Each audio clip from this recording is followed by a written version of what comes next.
hosted by a French professor who every once in a while tries to review something that you probably haven't heard of. I usually record it on a Thursday. It's called Thunderground Thursday. It's Friday now, so here is Thunderground Thursday on a Friday, and I'm just checking in on you. So this is why I'm reviewing the album Big Mess by Public Body. I like coincidences. I find meaning in them. My wife is a scientist and she hates it that I do, but I found it interesting that at the beginning of the week, I had these two British albums, these two British post-punk albums that were both concerned with monoliths. We had King K. Rool and then we had Squid. But weirdly enough, Squid, who's from Brighton, which is a place in southern England, right on the shore there, where people have memories on the beach,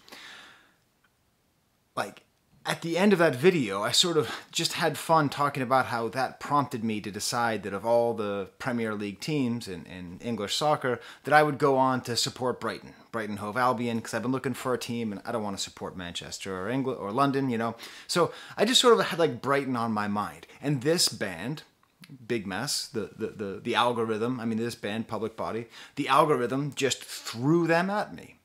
Now, maybe this is a weird coincidence, because this album is largely concerned with how alienating and bad technology is, yet realistically, there's no way I would have heard about some underground pop-punk band from Brighton unless the algorithm saw that I was listening to some other post-punk band from Brighton. So that's why I'm reviewing this, but also because, King K. Rool, King Cruel, I keep calling him King K. Rool, gamers, King Cruel and Squid, those albums are very heavy, very atmospheric. In the case of Squid, it's so rich and dense, and in 7/4 and 11/8 and 11/2. But post-punk is so great because it can have so much variation. It doesn't have to be long and atmospheric or drenched in atmosphere. It can be punchy. It doesn't have to be epic. It can be light. It can be straightforward. It can be to the point. And that's what I like about Big Mess by Public Body. Now, in general, I don't like to do comparisons. If you like this, then you'll like that. But for underground groups, I think it's important because you got to get people in, So if you liked a sports team, I think this is a good comparison for that kind of straightforward, snarling, world-weary pop post-punk.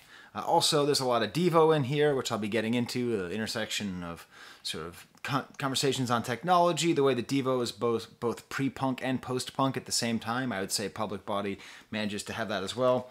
And just to go a little bit closer to home here, Heart Rate City by the Cars. There's also a fair amount of Cars here, going back to that post-punky melodic guitar synthesizer interface. Really, the themes here on this album are all pretty straightforward. It seems to be mostly about, it seems to me, and I don't know anything about this band. I don't know what they look like. All that I know is that they're from Brighton. I don't even know if they're football fans. Maybe they don't even support the Gulls. What do I know? I've never been to Brighton. But in general, it's about just weariness of modern life and technology. On my secondary channel, my spam channel, I did a review of I Think You Should Leave Season 3, which in my opinion is all about how we willingly sacrifice our humanity to technology. And I think this is a thing which artists really need to be talking about. And much like Tim Robinson and Zach Cannon do on that TV show, here we have a band really talking about the way that we willingly sacrifice our humanity for technology. Okay? So let's get into the album really quickly. If you hear the first track, Break From Life, okay, you click on that. You tell me you're not in the first 20 seconds. If you listen to the first 20 seconds of this song and you don't like it, don't listen. But if you like it, you're welcome. I just introduced you to another awesome post-punk, pop-punk, just kick-ass band from Brighton, okay? So listen to the song, Break From Life. First of all, I love British bands when you hear a British accent. Even though I love the Rolling Stones, it always bugs me that he sings in a Southern American accent. You hear this upbeat drum, the staccato hi-hat hits that are super hard, matching with these cool synth notes. And then it settles. Lots of great settling in this. Lots of upbeat staccato bits that then settle into this curling guitar line and this repeated concept of taking a break from life. These keyboard sounds, all these interlocking sounds, which make it so, even though I said it's very straightforward and very punchy, that's not to say it's lacking in complexity. It has a lot of nice interlocking sounds. It's really well produced. The lyrics here are fairly standard. Devil makes work for idle thumbs. Mine are picked to the bone, just about being too much on your phone. Getting bed sores from sitting here staring at my mobile phone. I know, it's on the nose, it's a little Black Mirror, it's a little bit screens are bad, but also, counterpoint, screens are bad. You know, what are these things doing to us? We actually need to be talking about this more. And this idea of taking a break from life is funny because that is the sense that we get. When we're on our phone, we're taking a break from life, but then that becomes our life. So what is taking a break from life? Do you take a break from life when you are on your phone or when you're off your phone? Need more eggs? Okay, these are some questions. Great catchy chorus, we're just repeating this line over and over again, which I've just said over and over again. Taking a break from life. Catchy, cool, stop and start bits. A perfect example of their style. Okay, poppy, light, emotionally resigned. Next track is called Way. No way! This has kind of a slightly different guitar style. It seems to be it's a nostalgic time when he was 11 back in 2003. I assumed that would be about the Iraq War, but I read the lyrics and I think it's actually just sort of about binging TV and just sort of feeling like you're never off TV. Once again, great interaction between guitars, hi-hats, and such. Listen to this song just for the usage of whistle. Tweet, tweet, tweet. There's like 3 whistles. There's all these whistles that come in and out, and it's really well done, and it's really fun, and it's exciting. You know, this whole album is very exciting. Next song is called Driven by Data. I'm actually making this video despite the fact I have a departmental annual report due in which I have to submit so much data about what my department is doing and how does it work. And if you go to college, or you work at a college, you work at a school, you know what I'm talking about. We are now driven by data. We are not driven by ideas. The educational system is no longer driven by ideas. It is driven by data. Just like businesses, we are all driven by data. Welcome to the dystopian hellscape of late-stage capitalism driven by data. Tiny drum machine, a tinny drum machine. It's sort of like it's trying to sound futuristic. It sort of reminds me a little bit of a sort of a Devo kind of drum machine where it's trying to sound futuristic but from the past. Nice rising smart guitar solo. Talk a lot about LCD screens. LCD screens are all over this album. Big bomb at the end, I guess. Apocalyptic feeling. Apocalyptic?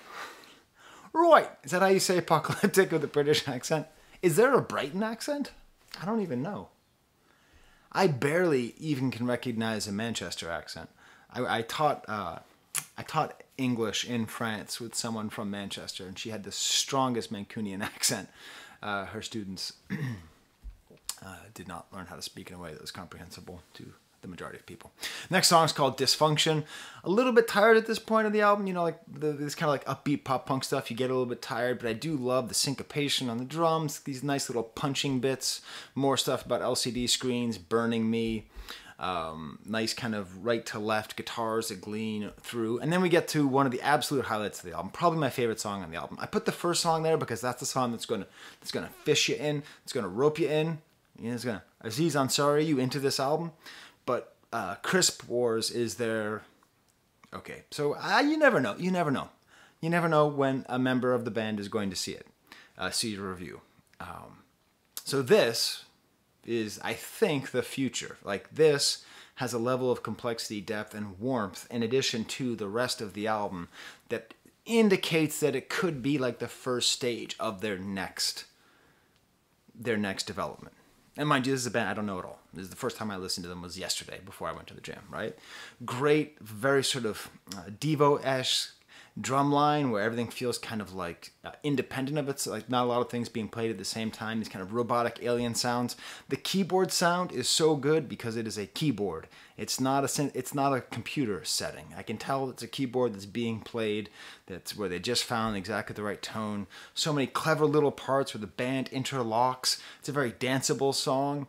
Started in the 80s, it was same but different. It seems to me this might be a song about, I don't know, about just industrialization and globalization. The factory goes up in flames. It seems to be about the divide between rich and poor. There's like an actual guitar solo, and the bass is doing this great hook here. There's just like every single person in the band, like the singer's great, the guitar's great, the bass is great, the drum's great. Every single one of them is showing off perfectly, but not ostentatiously. This is just a spectacularly good song, Crisp Wars. Next song is called Overcooked. Automated synthesizer, I think for the first time on the album, kind of rising up with a clean guitar line, and then a beautiful image of modernity. Overcooked my toast, I've got a dry mouth and I'm toast.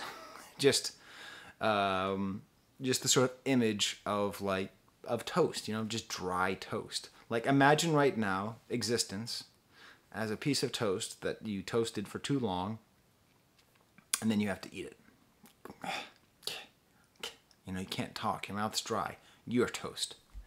Efficient image. The song could be about debt as well. I can't tell. No constraint, guitar and drums. A little bit behind here. My friends are breaking up with me. Interesting theme.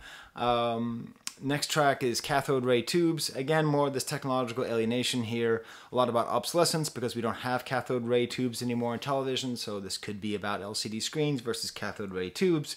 Perhaps about the idea that even though that's an older technology, it's still part of the same tyranny of technology in the state that we're in now. Mr. Katz is a very Devo song, kind of rumbling bass and toms, very nice. Just a single guitar pointed note. Little keyboard riff, very cute and charming. There's like a crying noise, which is maybe like a meowing cat. Then the next song, Age of Junk, is the final song. Very fast, very upbeat drums, synthesizers just all over the place. And it talks about how his cat needs money. This is where you realize that the songs do actually feed into each other. So we have like cats, and then earlier we had LCD screens, and things kind of go there. Is this the age of information or the age of junk? One of my absolute favorite Devo songs is a song called Space Junk, if you've never heard it. Oh, man, Devo is so good. Anyways. And I don't know if Sports Team even listens to Devo. It's possible that Sports Team, I'm sorry. It is possible that Public Body only listens to bands that listened to Devo, right? I don't know. It's hard to tell how far back the influences go, but I definitely hear it here. But just the idea of, is it the age of information or the age of junk? That really is the real question, you know, that we're surrounded by stuff. And that's a theme throughout the entire album, that our thumbs are doing too much work. There's too much content, all of these things. And is it information or is it just junk? Very many cute points here, stops and starts, little phaser blast sounds, wasting my breath, talking about how there's no original thoughts, the pain of art and artists' feelings that there's no original thoughts. But hey, this album is interesting to end on a no original thoughts because it is true that none of the things that I heard here were groundbreakingly, absolutely, positively new, but every single song on here was really well constructed. All of the songwriting is fun. The pace is good. The variation is good. Maybe like a little bit more variation. It's just a very enjoyable, very solid, punchy album that talks about our time. And what else do you want from music? So there you go. So I think I'm done with groups from Brighton now. Okay. Do they have a cool jersey? Who's the sponsor on the Brighton jersey? I'm going to have to look that up. Because if it's like, you know, let's see, Brighton jersey. What is that? American Express? Oh, come on. I guess that's sort of cool. I mean, it could have been like Etihad Betting Airways or something like that. American Express, that's pretty funny. Anyways, these are my Patreons. They help me to support artists. They help me to be upside down. They help me to support artists by giving me money, and I spend a lot of that money to buy music. I think I might get this album because it's a super enjoyable one. Just a fun one to listen to. All right. Till next time, there's the camera. Go Gulls.